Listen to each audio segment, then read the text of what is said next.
CM Punk tried to turn the page after WWE Bash in Berlin, but Drew McIntyre was not going to let that happen, as we found out on this week's edition of WWE Raw from Denver, as it was Drew McIntyre getting some revenge on CM Punk and doing it in a brutal fashion. McIntyre taking aim at Punk, sending him to the hospital, but perhaps most importantly, destroying the bracelet from CM Punk. And now we all know what we're headed towards. Match number 3 with Drew McIntyre and CM Punk, most likely you would think, at Bad Blood. And yes, probably also most likely inside Hell in a Cell. If you remember, we go back to SummerSlam. Everybody was wondering how sort of, physical and violent could this match be between the two. That was in the build to SummerSlam, but then Seth Rollins got added as a special guest referee. You knew it would be more about the dynamic between Rollins and the two rather than just the match itself between Punk and McIntyre, but that was okay because it was match number 1. And then we went to the strap match at Bash in Berlin this past weekend, and we saw the violence got upped a little bit more as these two were beating each other with the strap. And now I think we're going to get the ultimate payoff for what I continue to say has been the best feud in WWE this year. Yes, I know there's some people that thought it dipped a little bit after SummerSlam because maybe that match wasn't exactly what people wanted at that time, but you're going to get it now as Punk sending McIntyre into this sort of just wide range of emotions here after losing that match in Berlin, and now that is what kind of fuels McIntyre to get this, sweet revenge, I guess you could say, for him on this week's edition of Raw. And it wasn't just the fact that he attacked Punk, right? It was also the fact that he did finally destroy the bracelet. And you can just see, and again, the WWE presentation is always very spot on when it comes to really capturing exactly what one superstar feels. And you kind of saw that in this image, right? Because you're seeing McIntyre, who we've seen before, certainly with Punk costing him the world title opportunities and all that at various stops. You've seen this version of Drew McIntyre come out, but he took it to another level here because it wasn't just the fact that Punk had, gotten one up on him. It was the fact that Punk had actually beaten him inside the middle of the ring in a match that involved nothing, right? There was no Seth Rollins. There was no outside element involved other than the strap that the two were tied to. And now you know that this look right here from Drew McIntyre is going to be something that he's probably going to, show off quite often when these two do get inside Hell in a Cell, because that just seems to be the thing that makes the most sense to do the ultimate blow-off match between these two. And it kind of came off the heels of Punk doing what we really thought that Punk was going to do, and that was really set his sights on Gunther for the World Heavyweight Championship. You guys know, if you go back to our Bash in Berlin live stream we did on Saturday, we were talking about who's the next opponent for Gunther, and I said I just think WWE wants to have that match between CM Punk and Gunther at some point too. I mentioned Survivor Series as a possible destination for that. It just seemed to kind of line up with what you think is going to be the end of the Punk and McIntyre feud at Bad Blood. Then you almost have a full 2 months, really, since Survivor Series is at the end of November. You really almost have a full 2 months to build towards Punk getting that big world title shot after he wins this feud against McIntyre. And you would fully think that Punk is going to win this thing against McIntyre at Bad Blood. It just seems like it makes the most sense. And I mean, one of the reasons I mentioned that is because you feel like you want to get Punk that big championship opportunity, knowing that, Punk's not getting any younger at this point, and there has been the injury history and all that. So now I think is the time to really, give that a little bit more, incentive to really let Punk have that opportunity at the championship because, he makes his big return when last year at Survivor Series. It's kind of fitting to have him 1 year later having that chance at winning the world title. We mentioned he got his first singles win in WWE, whatever it had been, 10 and a half years at Bash in Berlin. And now, if you kind of take it forward, you can have him have a chance to win his first, WWE championship in a long time. So don't know if that'll happen. We'll talk about that once we get there a couple of months from now, perhaps. But for now, it does seem like this is the direction based on what they did here. You get match number 3 between McIntyre and Punk. And, I think that's going to be the thing that finally ends this feud between the two, which may not be a good thing. Some feuds we do look up and say, man, we can't wait for that to end. This one, though, I don't know if you ever want it to end because, and it also is something where I don't know if it ever will end, right? It may end for the time being, but you've got two career rivals that it's just really hard to see you ever seeing these two guys on the same side because of where this feud has gone to. And I like that because, in a professional wrestling setting where it's easy just to turn a guy, in 6 months or whatever, and all of a sudden he's friends with this other guy that he hated and they tried to destroy each other. I don't see that ever happening between Punk and McIntyre. And I think that's good because it does add that, element of realism into it and all that. So CM Punk, we'll see what the response is from him after this big attack from Drew McIntyre, but we know where this is headed. And if you thought the strap match was kind of particularly violent, maybe not by old WWE standards, but I think Hell in a Cell could take it to another level between these two, and we'll see who ultimately wins the feud. But beyond that, we did mention Gunther, because he is someone who now needs a challenger, maybe before he gets to CM Punk or Drew McIntyre, depending on who wins this feud. But something else that you guys mentioned in the Bash in Berlin live stream on Saturday, we were talking about the potential opponents, and yes, we mentioned Punk, but we also mentioned there are so many potential options out there for Gunther because of the backstory that Gunther has with some of these guys already, right? Whether it's Rollins, whether it's Priest, whether it is, the backstory and the idea of CM Punk, the backstory of John Cena's retirement tour and that kind of potential match that Gunther could have as world champion. We mentioned Ludwig Kaiser. That's another interesting one, maybe way, way, way down the road. And so those were all ones we mentioned. But we also did say that Sami Zayn was someone who could make sense under the right circumstance because Zayn is the person who beat Gunther at WrestleMania 40. Just as Sami Zayn said, he is the person who has done something that we just are not used to seeing, and that is someone pin Gunther in the middle of the ring. And I really liked the segment they did here on Raw because it was fitting for Gunther to, at first, deny the challenge, right? Because, okay, Gunther's like, I don't need to face Sami Zayn. But then it wasn't just that. If you would have just had Gunther walk away at the end of the segment and then you leave it at that, then you're like, all right, you feel a little disappointed, right? Because you're like, well, that really didn't go anywhere. But you knew where it would eventually head to. But I like the fact that they had Sami Zayn, as Gunther's walking away, address that. Address the fact that, hey, I know exactly why you're not accepting this challenge right now, because you know that I am that person who has beaten you, and you don't even want to think about the possibility of me doing it again. As though Gunther, the most confident person that there is, right? The guy who is bringing prestige back to this great sport, he even has a little bit of a confidence issue when it comes to facing Sami Zayn, which makes sense because Zayn beat him however many months ago now in Philadelphia at WrestleMania 40. So I liked that element here. I also like the idea that, Sami Zayn's embracing history, and that was something where it felt like at times WWE had gotten away from a little while. Yes, have Sami Zayn bring up, what happened when Randy Savage won the Intercontinental Championship and then became the WWF champion. What happened when Bret Hart became Intercontinental Champion and springboarded that into being the WWF champion. The same with Shawn Michaels, same with Triple H, same with The Rock, and you keep going down the line, right? And so embrace that. Like, now Sami gets that opportunity. Gunther did that because Gunther was the long-reigning Intercontinental Champion. Now he's become the World Champion.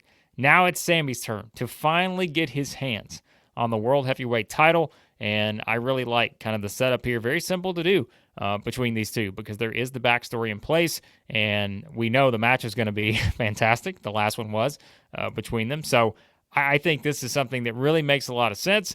Now, we can kind of take that, though, into another direction, I guess, if you want to kind of look at it as it pertains to another particular story, because you would fully expect that we are going to get Gunther versus Zayn at Bad Blood. As we just mentioned a few minutes ago, you feel like it's pretty obvious that we're going to get Punk versus McIntyre at Bad Blood as well. So that's two matches that we do have on the card. But meanwhile, we know that Sami Zayn, before he took a couple weeks off to really reflect on his Intercontinental Championship run, as he said, had just won a very, important tag team match with his friend Jey Uso, and we thought that meant that these two were going to get, an opportunity at the tag team championships at some point in the near future, but perhaps that's being pushed off a little bit because Jay's got someone else he could possibly win the tag team titles with now because it was Jey Uso teaming with Damian Priest in the main event of Raw to defeat the tag team champions, Finn Balor and JD McDonough. And I will be honest with you, like, it gives me a little bit of a pause here because I'm thinking,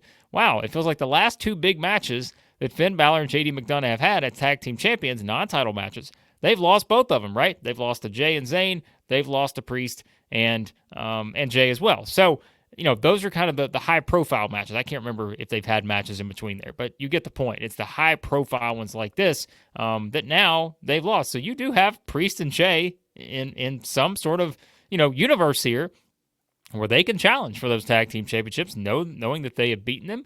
The same with Jey and Sami. So I'm curious to see where they go from here with that. They're clearly bringing Jey back into the Rhea Ripley verse because you want, Jey to be within that, Rhea sort of circle now. And so they're clearly kind of at least playing into it for now. It could have just been a one-night thing, but they'll probably still, have that play a role at some point, as you have sort of the baby faces now aligned with Priest and Rhea and Jey and all of that. But now it is at least interesting to see where they go from here. We know Jey is going to have something else, and we'll get into that in just a second. Something else that Jey is going to have on his mind probably for the next several weeks. But before we get there, let's talk about the fact that, again, you have the back and forth between Damian Priest and Rhea Ripley and the Judgment Day. You had Rhea come out, and as we expected, right, she got the pin on Liv Morgan at Bash in Berlin. That has to set up something in terms of having that singles match to give her an opportunity to win her title back. As she said, the title she never lost. So you feel like that's another match that feels pretty set for Bad Blood, which, I mean, if these are our first three matches for Bad Blood, I'm sold, because those are fantastic, I think, in terms of those three singles matches we could get there, in addition to the potential Priest versus Balor match, if that happens as well, although we know WWE likes to kind of cap those PLEs to 5 or 6 matches. We'll see how much room there is for all of these. You did have Priest mention that Balor would not face him unless it was a tag team match, but perhaps by virtue of winning that tag team match, we do get Priest versus Balor sooner rather than later. But, I think it is still something where now you're kind of in that phase where Priest and Rhea won it, Bash in Berlin. They now get the upper hand here, even though, Rhea's kind of injured a little bit. She chases off Liv. I know some people were making a big thing about, well, Rhea's basically hobbling on one leg here, and yet Liv is still running away from her. But I think that's kind of the Judgment Day, right? Like, Liv is aligned with Dominic, and Dominic always just been, sort of the chicken shit heel, right? Like, he's always getting a cheap shot and he's running away. Like, he's not someone who's just going to stand there face to face, because that's what a heel does. Like, he tries to run away. And so Liv is kind of adopting some of those same things. But I do think now we're at the point, and you guys know I mentioned this as well after Bash in Berlin. I think if you get to that one-on-one match between Balor and Priest, Balor has to win that match, because I think you have to give Judgment Day something back here. Now that we're in that, swing of momentum, it's all back in the side of Priest and Rhea. Now you got to get it swinging back towards the Judgment Day. And, whether that is Liv beating Rhea, or, as I said, I think Balor beating Priest, that would go a long way, I think, to kind of have your new, basically leading member, right? Like, he is the main person within this feud. I think you kind of have to have him get that one up now on Priest. And so maybe that just continues the feud even longer. But I'm curious to know what you guys think about this continued kind of back and forth between, Priest and Rhea and the Judgment Day. Where do you feel like it's at? Do you feel like, maybe Judgment Day's not getting enough here right now? But I do think that's going to swing back in their direction pretty soon. But speaking of Jey, here's what I like about it, and you guys know I've said this before.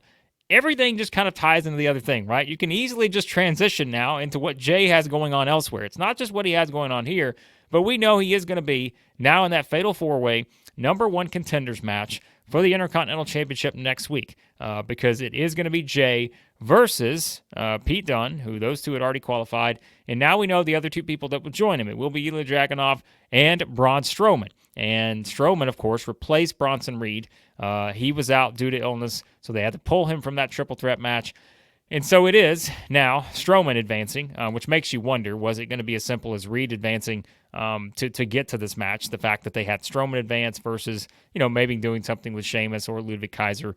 You got Sheamus out of there because, you could have Pete Dunne interfere and that kind of stuff. So you would fully expect Sheamus probably gets involved next week somehow, although he could also maybe go to NXT, because Dunne did say he was going to go after Trick on NXT. So a lot of ways you could do that. But I think it's interesting. And, I mentioned I thought Dragunov would advance. He just makes a lot of sense. He's got the back history, with Braun Breaker, given the match they had a while back. So I think, it's probably not necessarily a given. I think that Jey wins next week, although I think the way they set it up, they want to lead you in that direction, right? You had the backstage interaction between Braun Breaker and Jey Uso, so that could be something that kind of leads you in that direction. And I think if you're doing the PLE thing, there's no question that Braun Breaker versus Jey Uso is the biggest match you could do of any of the other participants, even though, as we said, there's certainly the history between Braun and Dragunov. But, I mean, Braun versus Jey on a PLE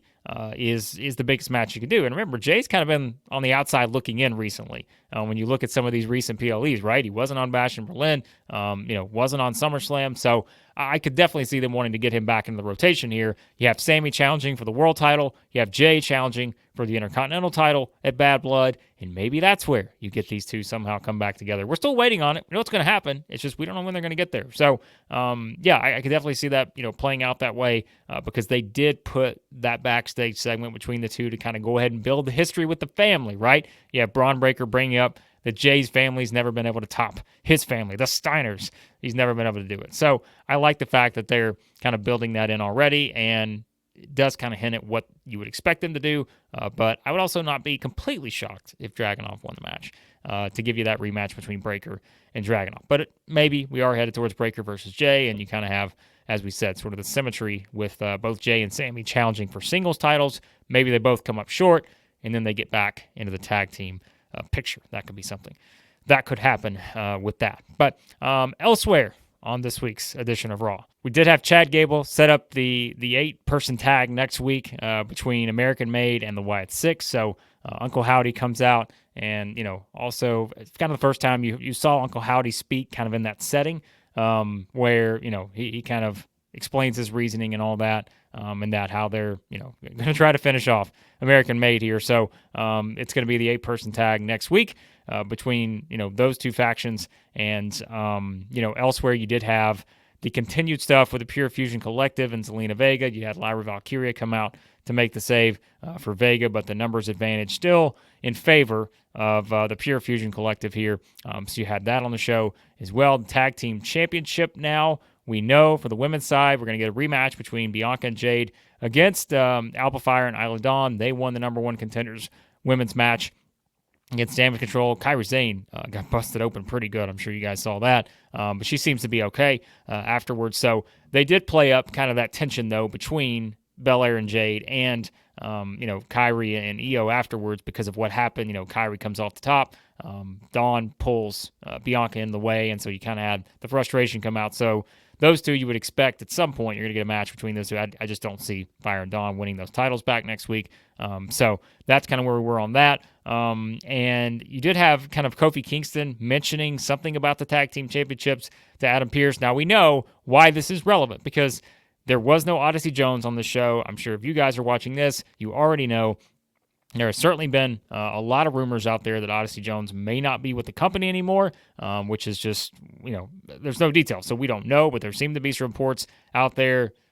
Whatever happens, he's not on the roster page. I know some people have been saying, well, they're just updating the roster and all of that. We have no clue. So there's no way to, really kind of spin it right now because we just don't know what's going on.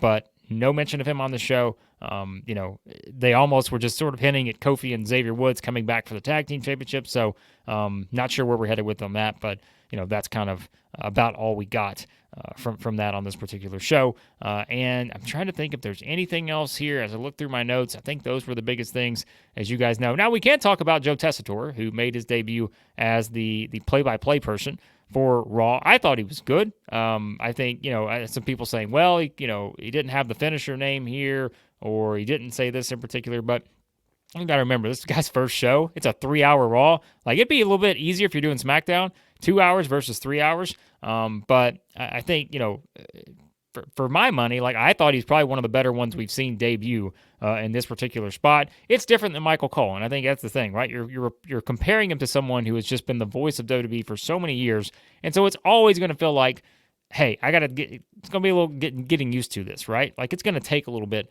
to get used to a new voice in that spot. But Joe Tessitore, very highly regarded play-by-play person in sports, and we've seen some people come in and not have a lot of success via that route, but I thought he was pretty good here.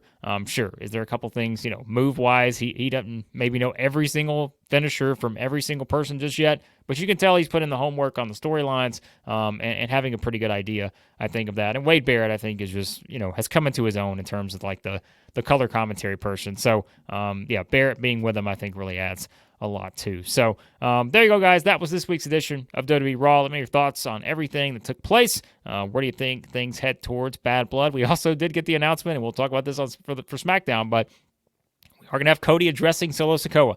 You guys know I was a little bit against Cody versus Solo, the rematch, as we talked about in the Bash in Berlin live stream, but maybe they're headed there. I don't know. Maybe that's what we're going to get, but we'll talk about that. I want to know what you guys think about the potential Cody versus Solo rematch as well. But again, guys, appreciate you watching as always. Let me know your thoughts in the comments. Be sure to subscribe, hit the like button too on your way out, and let me know your thoughts on this week's edition of WWE Raw.